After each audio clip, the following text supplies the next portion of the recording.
If we have to clear the Vice President, then let's clear her.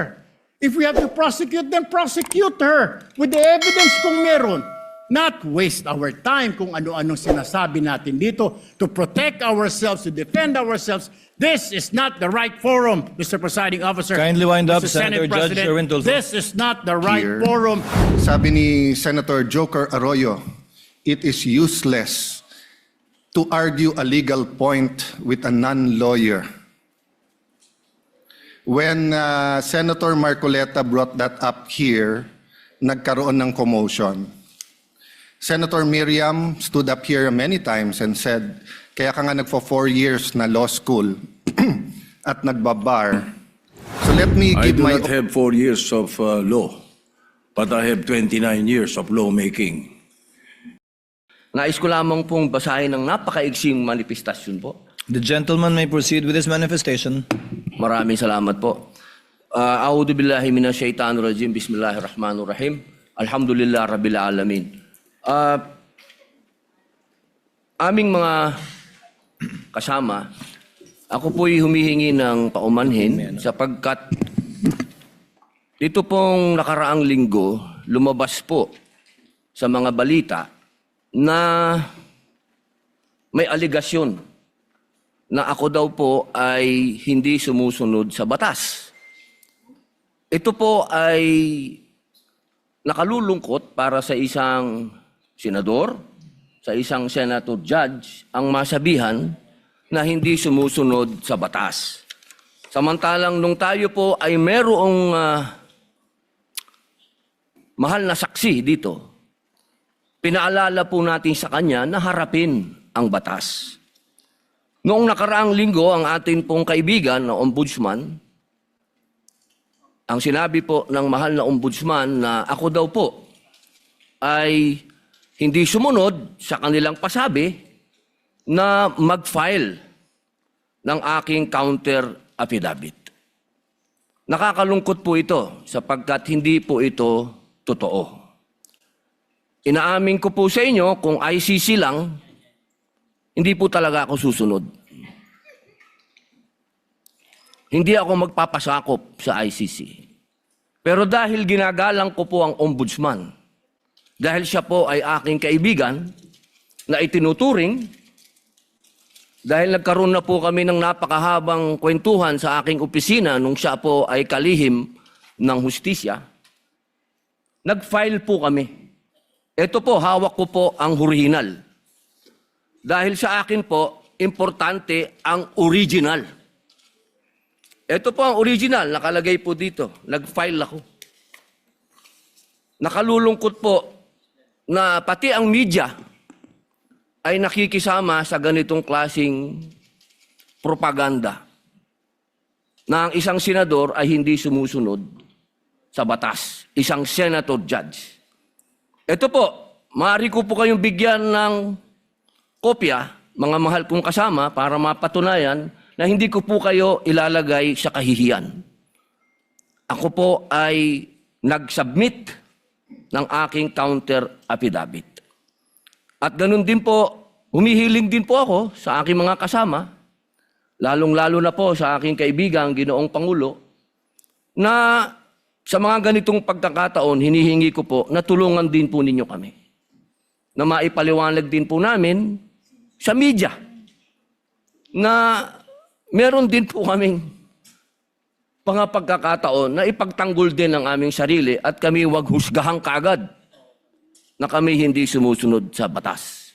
Yun lamang po, Ginoong Pangulo at tagapangulong hukom. Maraming salamat. Senators Erwin Tulfo, Senator Judge Alan Cayetano, thereafter Senator Judge Tito Soto are recognized. What is your pleasure, Senator Judge Erwin Tulfo? Mr. Presiding Officer, Senate President, ladies and gentlemen, this impeachment court was established to try the Vice President of the Republic. Ang punto ko po rito, kasi napapansin ko po ilang araw na nagagamit po natin ang impeachment court, ang oras po ng impeachment court sa pagpapaliwanag. Naintindihan ko po ang posisyon ng aking kaibigan, si Senador Robin Padilla. Yung kanya pong frustrations. Pero gusto ko lang po sana ipaalala sa ating presiding officer, sa ating pong Senate President, at matanong, ano po ba ang ating ginagamit na rules ngayon? Pwede po ba yung mga problema po labas sa impeachment court na ito o labas sa kaso ng Vice President ay dadalhin natin dito? Di po ba ang korte na ito na itatag para po sana kay Vice President at kay Vice President lamang? Mga ebidensya, mga testimonya, mga pahayag patungkol lamang po sana sa impeachment ng Vice President. Kasi dito pong mga nagdaang araw, Mr. Presiding Officer, Senate President, mga kasama, napansin ko po na nagagamit ang oras po ng impeachment court sa pagtatanggol po ng mga nakaraang araw ng sarili ng ilan sa mga kasamahan natin sa mga akusasyon.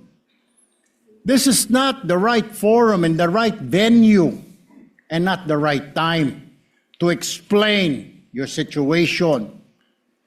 Kung gusto po ninyong mag-eksplika ng inyong mga saloobin, problema, maaari naman po ninyong gawin yan sa labas po ng oras ng impeachment court.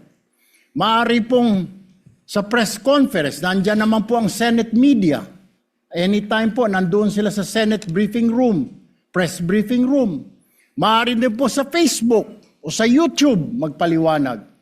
Huwag po nating gamitin ang oras ng impeachment court sa pagpapaliwanag o sa pagtatanggol ng ating mga sarili simula pa po noong nakaraang linggo. Because the time we waste here to defend ourselves, defend what we believe or what have you, is an injustice to the Vice President. Yung oras po na ito dapat ilaan natin sa pakikinig sa depensa ng Vice Presidente, sa mga akusasyon laban sa Vice Presidente, hindi po pagdidepensa sa mga sarili natin kung tayo inaakusahan ng kung anong mga ahensya, kung tayo po ay may mga kaso, may mga investigasyon. This is not the right forum, Mr. Presiding Officer, Mr. President, Senate President. This is not the right place. This court was established, was created, the impeachment court, for the Vice President and Vice President only.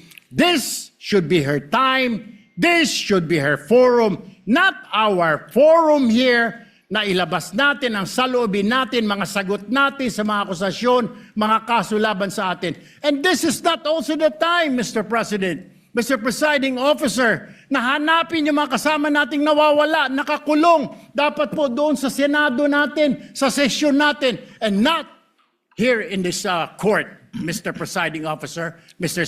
Senate President. Kaya pakiusap ko lamang po sana, sa ating mahal na presiding officer and Senate President, let us follow the rules. May rules ho tayo.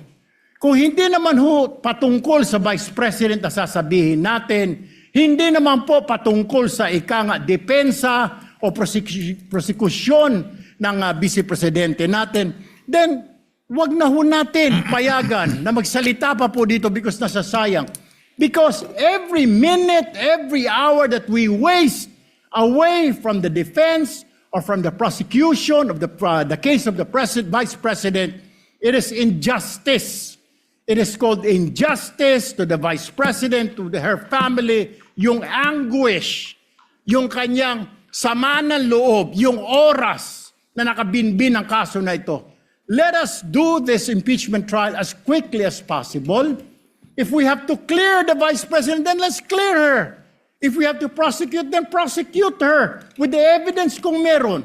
Not waste our time kung ano-anong sinasabi natin dito to protect ourselves, to defend ourselves. This is not the right forum, Mr. Presiding Officer. Kindly wind up, Mr. Senate Senator Judge President. Erwin Tulfo. This is not the right forum for us to defend ourselves. Bring it somewhere else. Bring it to the press. Bring it to the social media, but not here. Thank you, Mr. President.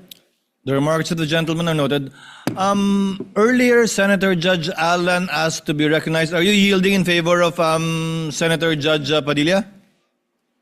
And thereafter, Senator Judge Soto. Thereafter, Senator Judge Thank you, Padilla, Mr. before the Presiding chair Officer. makes a ruling on the matter. Yes, Senator Judge Alan Cayetano is recognized. Thank you. I'm happy. You may proceed, sir. I'm happy I finally heard Senator Judge Erwin Tulfo is concerned about the justice or injustice to Vice President Sara. That's good news. Regarding the waste of time here, sabi ni Senator Joker Arroyo, it is useless to argue a legal point with a non-lawyer.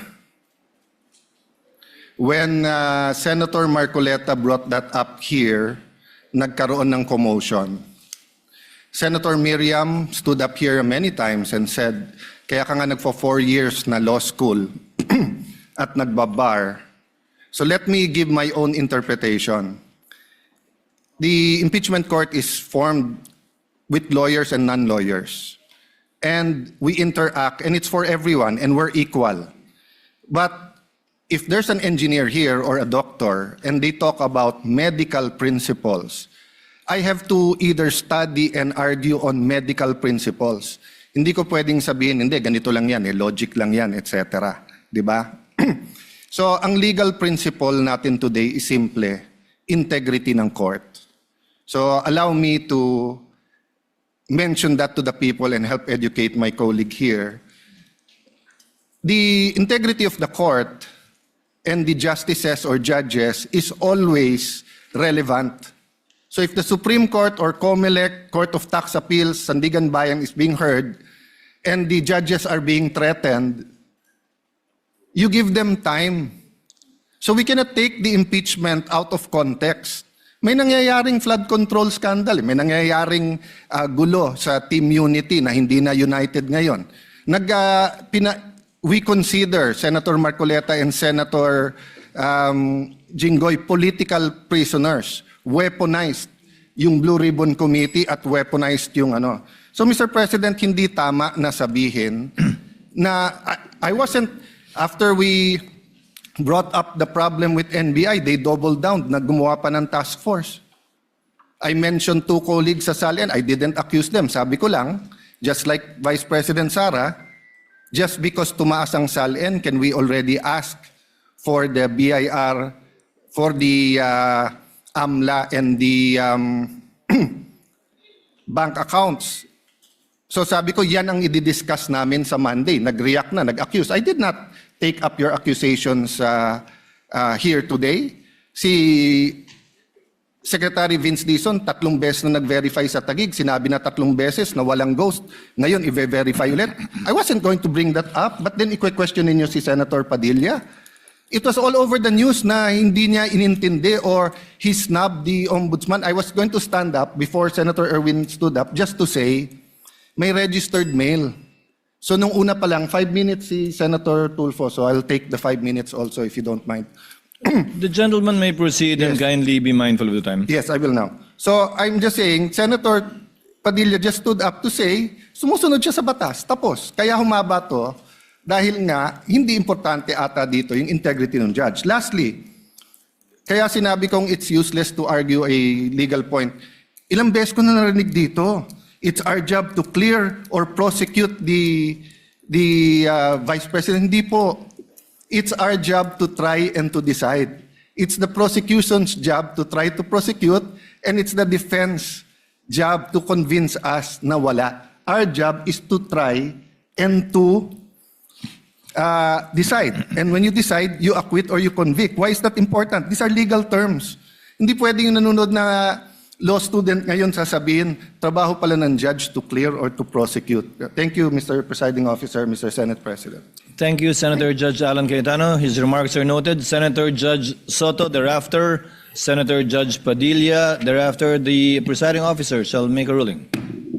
You may proceed, sir. You have 2 minutes. Yeah, thank you, Mr. President, the presiding officer. I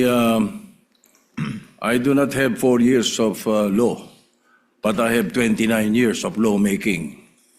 And I move that the manifestations of that we have heard be referred to the Senate proper.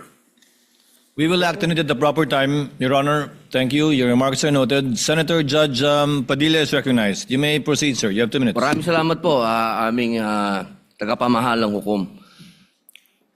Ito pong kasuotan natin sa mga oras na ito, hindi lamang po ito nire-represent ang impeachment ng ating pangalawang Pangulo. Ang nire-represent po nito ay ating karapatan bilang mga Pilipino at unang-una na ang due process. Ito po yun ang ibig sabihin. Kaya ikaw ay pangalawang Pangulo, ikaw ang Pangulo, ikaw ay Senator Judge, ikaw ay magsasaka, ikaw ay mangingisda, kailangan may due process. Yung pong nangyari sa akin, na ako po ay nahusgahan na kaagad bilang Senator Judge, ang pinaglalaban po natin integridad ng korte na ito at ng mga Senator Judge. Kaya sana po wag nating kalimutan na ang bawat Pilipino ay may karapatan, lalong-lalo na sa usapin na ikaw, ako, sa oras na ito, ay Senator Judge. Yun lamang po, napakaiksi lang. Due process, mga mahal kong kaibigan, mga mahal kong kababayan, maging prosecution, maging defense, sa ating lahat, wag nating kalimutan, pantay-pantay tayo sa batas. Maraming salamat po. Senator Judge Pangilinan, what is your pleasure, sir? Yes, just a very quick manifestation, Mr. Presiding Officer. Earlier, former Senate President Soto moved that these matters be referred to the Senate. This is precedent, actually. During the Estrada impeachment trial, the father of Senator Cayetano Alan, Senator Rene Cayetano, made a manifestation regarding a case that was supposedly being prepared, a criminal case to be filed against him. It was raised in the impeachment court, but ultimately the impeachment court agreed that the manifestation was referred to the Senate as a legislative body. So there is precedent for this. Yes, the court allowed then Senator Rene Cayetano to make his manifestation, but eventually it was resolved that the matter be referred to the Senate as a legislative body. So we share. We move for the previous. Yes, we move. We call for the previous question, Mr. President. Senator Judge Cayetano? I think the presiding officer ruled that we will take it up later on, but if Senator Judge Pangilinan will insist, then I have to object on a point of order. Rule 6 says, the last part, the provisions of the rules of the Senate and the revised rules of court shall apply suppletory whenever applicable. And in the rules of the Senate, whenever the senator feels threatened or anything happens, whether pinatayan ng aircon, whether may nakatutok na barel or sinaran ng pinto, he can rise on a point of personal and collective privilege. We didn't do that para umikli. Now, if we're going to argue today rather than ask them about due process with a simple manifestation from Senator Padilla na hindi totoong binabastos o binabaliwala ang ombudsman, registered mail lang kaya hindi pa nadagdag. So, hindi kami ang nagwe-waste ng time. We can have a caucus, we can talk about it. You want to debate that now? With the permission of Senator Judge Pangilinan, to abbreviate the proceedings, May I just, Mr. President, because I was alluded to, Mr. President. May I just very quickly, Mr. President, Rule 6 on... you may proceed, sir. Thank you, Mr. President. Rule 6 of our impeachment rules, Mr. President, which was quoted by Senator Cayetano as being suppletory. Mr. President, that refers to evidence, rulings on evidence in the impeachment trial. It does not refer to privileged speeches. Therefore, the suppletory nature of the rules of court, as well as the Senate rules, refer to matters pertaining to evidence and no other, Mr. President. But in the spirit of liberality, we will allow that. That's precisely why We did not object when he spoke last week. But let us not abuse the liberality of this court, Mr. President.